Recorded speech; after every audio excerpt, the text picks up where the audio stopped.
ഓം ശ്രീനാരായണ പരമഗുരവേ നമഃ. സുപ്രഭാതം. 1072 ദിവസമായ ഇന്ന് 2024 ഏപ്രിൽ മാസം 21 ഞായറാഴ്ച, 1199 ആണ്ട് മേടമാസം 8 ഗുരുവചനങ്ങളിലൂടെ. ഉയർന്ന തരം പരീക്ഷകൾ ജയിക്കുന്നതിന് എല്ലാവർക്കും സാധ്യമായി എന്നു വരികയില്ല.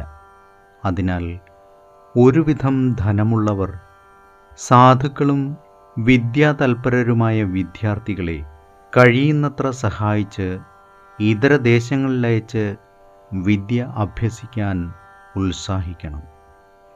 ശ്രീനാരായണ ഗുരുദേവൻ. ശ്രീ മങ്ങാട് ബാലചന്ദ്രൻ തയ്യാറാക്കിയ ശ്രീനാരായണ ഗുരുവിൻ്റെ 366 മഹത്തായ ചിന്തകൾ എന്ന പുസ്തകത്തിൽ ധനവാന്മാർ സാധു കുട്ടികളെ സഹായിക്കണം എന്ന് വിവരിക്കുന്ന ഭാഗമാണ് ഇന്ന് അവതരിപ്പിക്കുന്നത്. ഉയർന്ന തരം പരീക്ഷകൾ ജയിക്കുന്നതിന് എല്ലാവർക്കും സാധ്യമായി എന്ന് വരികയില്ല. അതിനാൽ ഒരുവിധം ധനമുള്ളവർ സാധുക്കളും വിദ്യാതൽപരരുമായ വിദ്യാർത്ഥികളെ കഴിയുന്നത്ര സഹായിച്ച് ഇതര ദേശങ്ങളിലയച്ച് വിദ്യ അഭ്യസിക്കുവാൻ ഉത്സാഹിക്കണം.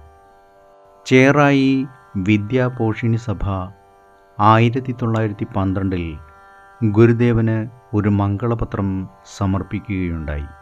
ചേറായി ഗൗരീശ്വര ക്ഷേത്ര പ്രതിഷ്ഠാ ദിനത്തിലായിരുന്നു ഈ ചടങ്ങ്.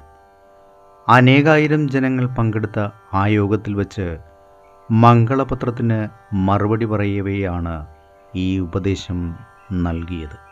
ഏതൊരു സമുദായത്തിൻ്റെയും സമൂഹത്തിൻ്റെയും ഉന്നതിക്ക് വിദ്യാഭ്യാസം പ്രധാന ഘടകമാണ്.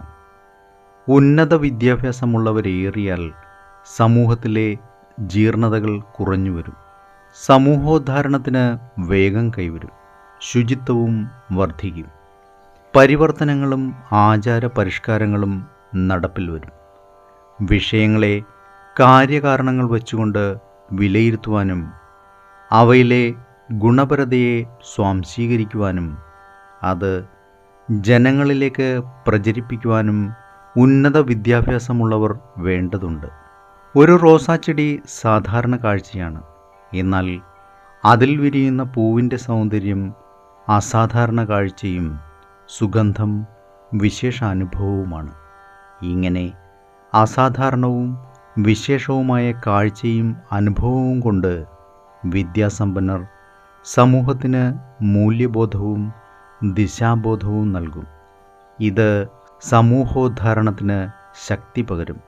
അതിനാൽ ധനവാന്മാർ സാധുക്കളും വിദ്യാതൽപരരുമായ കുട്ടികളെ പഠിപ്പിക്കുവാൻ കഴിയുന്നത്ര സഹായിക്കണം, ഉത്സാഹിക്കണം.